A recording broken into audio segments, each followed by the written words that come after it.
They don't wear tactical vests and they don't hold rifles, but they're just as dangerous.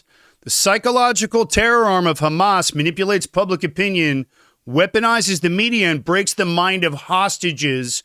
And this week, Israel took out one of its top operatives.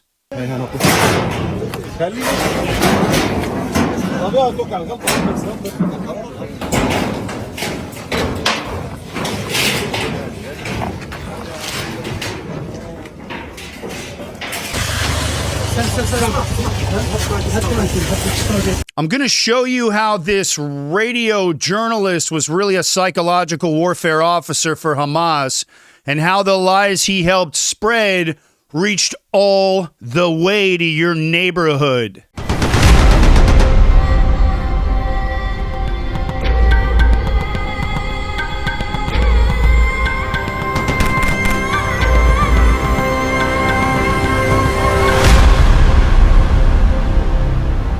The IDF just confirmed they eliminated Mohammed Saleh al-Bardawil, Hamas's lead psychological terror operative. But don't be fooled by the label. He wasn't a journalist. He was a militant with a mic, a mouthpiece for a terror regime. Bardawil worked for Al-Aqsa Radio, Hamas's propaganda station. But more than that, this guy engineered the videos of the kidnapped Israeli civilians and soldiers, the kind that breaks those families' spirits, spreads fear, and plays into the heart of Hamas's global media strategy. That's right. It is part of their terrorism strategy. And I want to be clear about this. These weren't just reports. These are weapons. Every lie about Israeli airstrikes targeting hospitals, every manipulated video showing faked casualties that Pallywood, and every staged hostage clip, that was Bardawil's battlefield. So I want to say this. Psychological warfare isn't new in war, but Hamas perfected it for the 21st century. And what I mean by that is they use grief, they use fear, and they broadcast terror dressed up as news. And it's in perfect English for Western consumption. And Bardawil's job was to infiltrate your smartphone, your feed, your head, because they can control what you believe. They don't need to win the war. They've already won your mind. And that is why the entire internet has lost its mind with this fake propaganda. It is the ultimate infiltration tool, and it's spread to millions. And here's what makes this more dangerous than ever. Hamas doesn't operate alone. They weaponize Western media, campus activists, and even celebrities who regurgitate their talking points without realizing they're carrying the water for a terror group. Hello, Mark Ruffalo. And that's Bardawil's legacy. Every time a hostage video went viral, every time a protester screamed Intifada, every time a lie spread faster than the truth, that was his success. Hey, are you guys a fan of the Aaron Cohen Show? Do me a favor and help support the show and join my sponsorship team. Hit the link down in the description and grab yourself a mini sponsorship package. They start at $25. We're completely independently produced, and every package sold helps keep the lights on in the studio so I can continue to combat that garbage anti-Israel misinformation and propaganda that's out there, while bringing you guys no-nonsense, cutting-edge analysis of counterterrorism, the Mideast, and national security.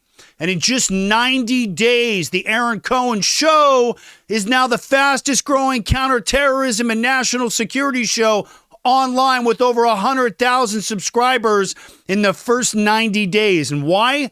Because of you, the fans. Do me a favor, help support the show and join my sponsorship team. Hit the link down in the description and grab yourself a mini sponsorship package and help me to continue to fight that fight. Appreciate you guys. So I want to say this. Taking out a psychological warfare terrorist operative is no different than taking out the commander of a terror cell on a battlefield. You're disrupting the enemy's ability to coordinate, manipulate, and to demoralize, which is the goal of Hamas's October 7th post-propaganda operation. Demoralization.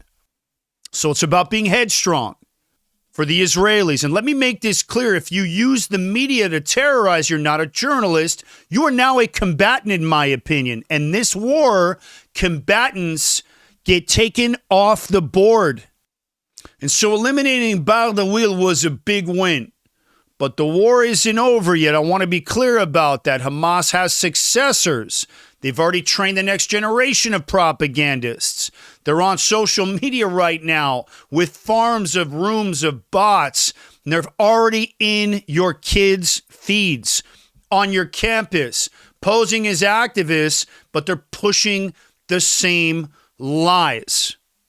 So I want to be clear here. This is a multi-front war. It's physical and informational.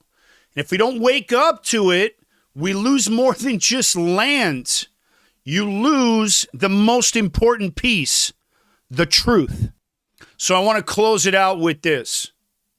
Bardawil is eliminated, and that's a good thing, but the war for your mind continues.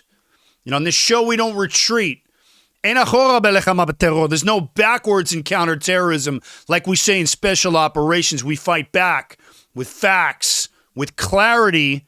And this, in my opinion, is the new front line. And that is the point of my show, to debunk that misinformation and propaganda and educate on how Hamas uses that propaganda. And so if you stand with Israel, if you stand with America, if you stand with traditional Western values, and you want to arm yourself with truth, do me a favor, like, subscribe, support the show, buy a bag of Merkava coffee, link down below. Join my sponsorship team, link down below, and let's keep pushing back on these lies together. If you're not a coffee drinker, join my Season 1 sponsorship team. Helps keep the lights on in the studio and allows me to keep combating that anti-Israel misinformation and propaganda that's out there while bringing you guys cutting-edge, no-nonsense analysis of how this counterterrorism world really works. I want to thank you guys for watching this one. I'm going to come back with more successful operations. We celebrate the wins here on the Aaron Cohen Show because a win for Israel is a win for the United States. It's a win for Australia. It's a win for Europe. We're in a war right now against radical Islam. I want to thank you guys for watching this one. I'm going to come back to more of these win operations. I'm Aaron Cohen. You're watching the Aaron Cohen Show, and I will catch you guys on the next one.